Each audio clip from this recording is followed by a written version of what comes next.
증권가에서는 의견이 좀 갈려요. 본격적인 조정이다. 아니다. 숨고르기다. 지금 2차 전지 쏠림에 저평가됐던 종목들로 수급이 분산되고 있어요. 저희도 말씀을 드렸다시피 반도체, IT, 로봇, AI 그리고 제약바이오까지 활발하게 거래가 이뤄지고 있습니다. 하지만 증권가 쪽에서는 요거 잠깐 숨고르기 하고 다시 돌고 돌아서 2차 전지로 갈 것이다. 아니다. 이제 2차 전지 수급 그때처럼 딱 쏠리기에는 조금 그 타이밍이 지나갔다. OX 한번 들어보겠습니다. 자, 두 분의 OX. 잠깐의 숨고르기다. O. 아니다. 지금 2차 전지는 한번 파도가 지나갔다. X. 하나, 둘, 셋. 들어주시죠. 오, 돌고 돌아 2차 전지 다시 한번. 그러면 두 분 다 오니까 요거 한번 여쭤보고 싶어요. 하반기에 에코프로, 포스코홀딩스 전고점 돌파해서 더 치고 나갈 수 있습니까? 이주연 대표님부터. 전고점 돌파 그것까지는 잘 모르겠어요. 하반기까지 넓게 봐도? 네, 그러니까 하반기 지금 한 4개월, 5개월인데 상승은 일단 제가 예측하는 범위 내로 예의를 드리면요. 4월 달부터 한 6월 달까지의 그 한 달 반에서 2달 정도의 기간 조정이었거든요. 가격 조정과. 이번에는 그의 한 절반 정도 수준의 조정을 좀 받는다. 기간적으로 봤을 때는. 상승을 할 때 이런 조정 구간이 좀 짧아지면서 좀 더 가파르게 오를 수 있다. 이렇게 생각을 하는데 지금 한 10거래일 정도 됐습니다. 조정 받은 게. 한 5거래일 정도, 그러니까 다음 주 정도 지나고 나서 2차 전지가 한번 위로 방향을 잡는 그런 스탠스가 나온다라면 가능성도 있지 않겠나 이렇게 생각을 하고 있지만 일단 그거는 방향 잡을 때까지는 저도 모르겠다.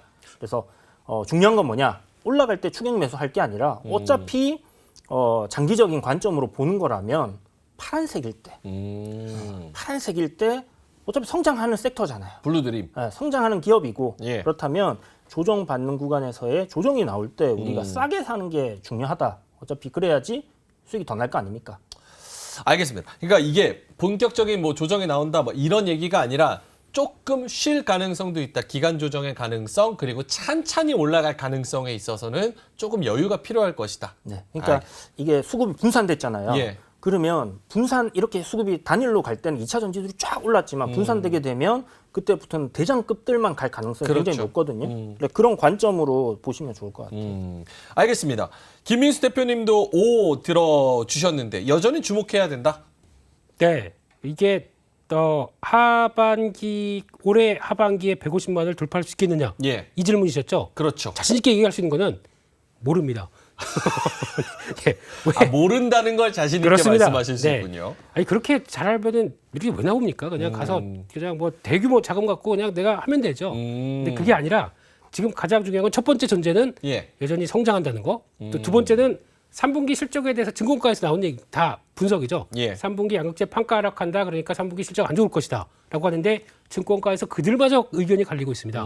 또 모 M증권사는 아니다. 3분기 때 오히려 양극재 판가가 하락해도 스프레드는 그러니까 판가가 하락해도 들어오는 그 원자재까지도 같이 하락하기 때문에 스프레드는 낮아진다. 그렇기 때문에 결국에는 이게 버티고 4분기 가게 되면 실적 오히려 더 좋아진다. 이렇게 나오는 M증권사도 있습니다. 그렇기 때문에 이거는 모르는 얘기예요. 그러니까 지금 이렇게 되면 결국에는 양극재 판가를 구성하는 비철금속 가격들 앞으로 지금부터 한 달 뒤 아니 다음 4분기 이거 예측할 수 있겠습니까? 못하죠. 못합니다. 그러니까 모른다는 얘기고요. 근데 생각보다 이게 강해서 만약에 중국이 경기 부양에 성공을 해서 그래서 이제 구리 가격들이 확 움직이기 시작하고 비철금속 가격들이 다 올라옵니다. 그러면 거기 나오는 P는 같이 따라오겠죠. 그럼 그때 4분기 때는 오히려 P 곱하기 Q가 확 늘어나는 꼴이 나오겠죠. 그 매출이 폭발합니다. 그게 나오게 되면 또 양극재를 바라보는 지금 시각들은 실적 좋아졌네? 또 반응할 수가 있겠죠. 그렇기 때문에 이거는 모르는 거고 그거에 비해서 저희가 확실한 거 하나는 P는 왔다 갔다 하니까 모릅니다. 그렇죠. Q는 확대가 됩니다. 그렇죠. 이거 하나 보고 가자는 얘기죠.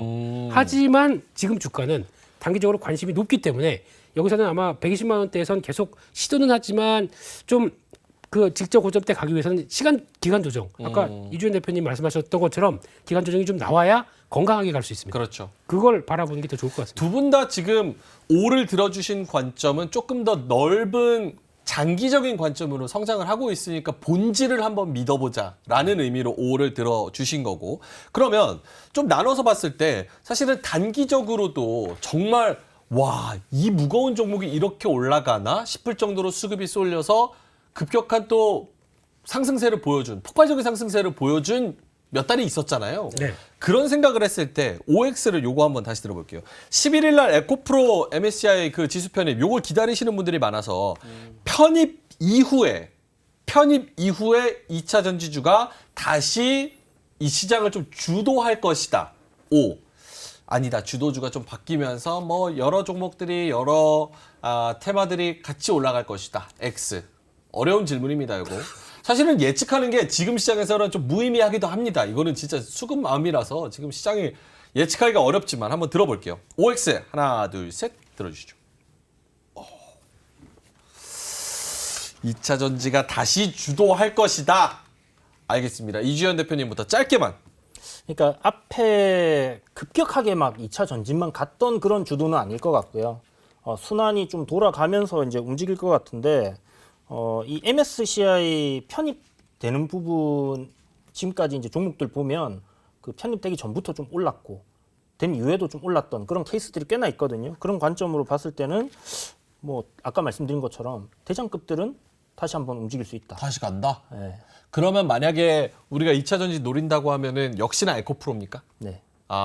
가격대는 요거 전략을 어떻게 해서 가세요? 에코프로 들어간다고 하면? 저는 이제 100만 원이라는 라운드 피겨 요번에 한번 살짝 깼다가 다시 반등 나왔잖아요. 요 가격대를 딱 기준으로 잡고 요 구간에서의 저점단 매수를 노리는 게 좋겠다 이렇게 생각하고 있습니다. 트레이딩 관점에서는? 뭐 그렇게 봐야 되겠죠. 예. 근데 뭐 만약에 이제 장기적으로 내가 투자를 할 거야. 그러면 여기서 한 방에 팍 질러서 가면 안 되고 더 빠지기를 기다려야 되겠죠. 저는 한국말은 끝까지 들어봐야 됩니다. 저는 사실 투자의 관점으로는 예. 에코프로 좀 이런 얘기하면 욕 먹을 수도 있는데 예. 조정이 좀 나왔다가 갔으면 좋겠다는 생각을 갖고 있는데 사실 그게 주식 관점에서 봤을 때 건강한 조정이 있어야 또 멀리 갑니다. 높게 그렇죠. 가고. 예. 그런데 이제 또 주주분들은 그런 걸 원하지 않으시니까. 너나 조정받아라 막 이런 네, 댓글. 맞습니다.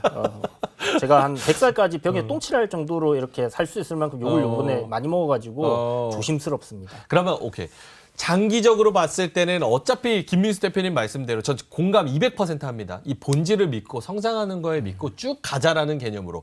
단기적으로 봤을 때는 에코프로 100만 원대의 가격적을 기준으로 접근하면 어느 정도 선에서는 차익 실현할 수 있습니까? 그것도 굉장히 어려운 질문이신데. 저는 쉬운 질문 안 해요. 만약 예. 100만 원 단에서 제가 이제 뭐 어느 정도 모았다. 모았다. 그렇게 생각했을 때는 한 145만 원? 그냥 145만 원? 예. 그 다음에 다시 또 조정 나오면 또 매수하고. 그러니까 여기서는 어떤 중장기적인 포지션을 제가 구축을 해서 쭉 끌고 가겠다. 그건 정말 대단한 용기가 필요하지 않겠나. 제 입장에서, 제 관점에서 이야기를 드리는 부분인 거고, 한 그 정도? 근데 일단은 추세적인 이탈이 없다라는 관점에서 이제 그렇게 바라볼 수 있지 않겠나라고 생각을 해요. 100만 원인데 140만 원 가면 많이 오르는 40%에 거예요. 40%. 그러니까 많이 오르는 거예요. 140만 원? 단기 트레이딩 관점에서 민수 대표님 가만히 계시지 마시고 저기 한마디만 거들어 주세요. 도와주세요.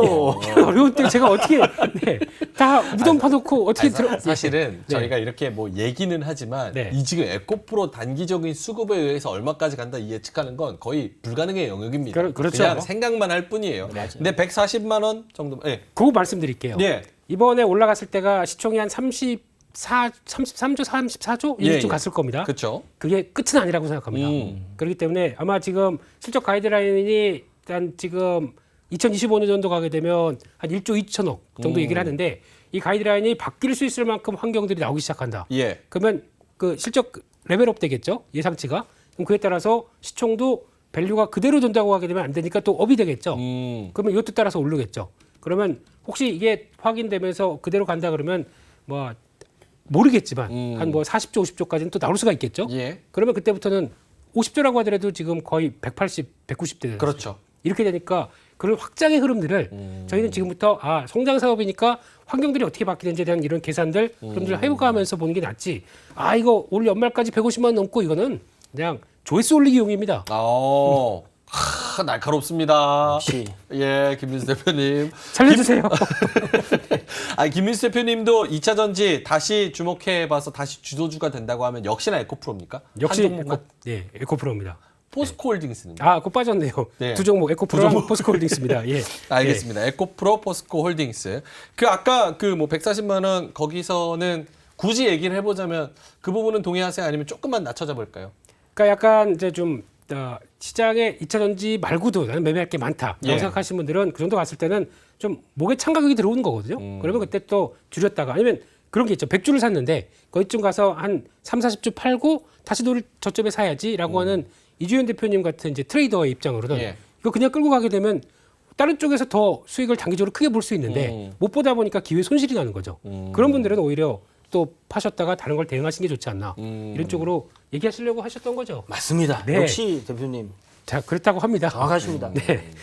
알겠습니다. 2차 전지 관련해서 더 뭐 해주실 말씀 있으세요?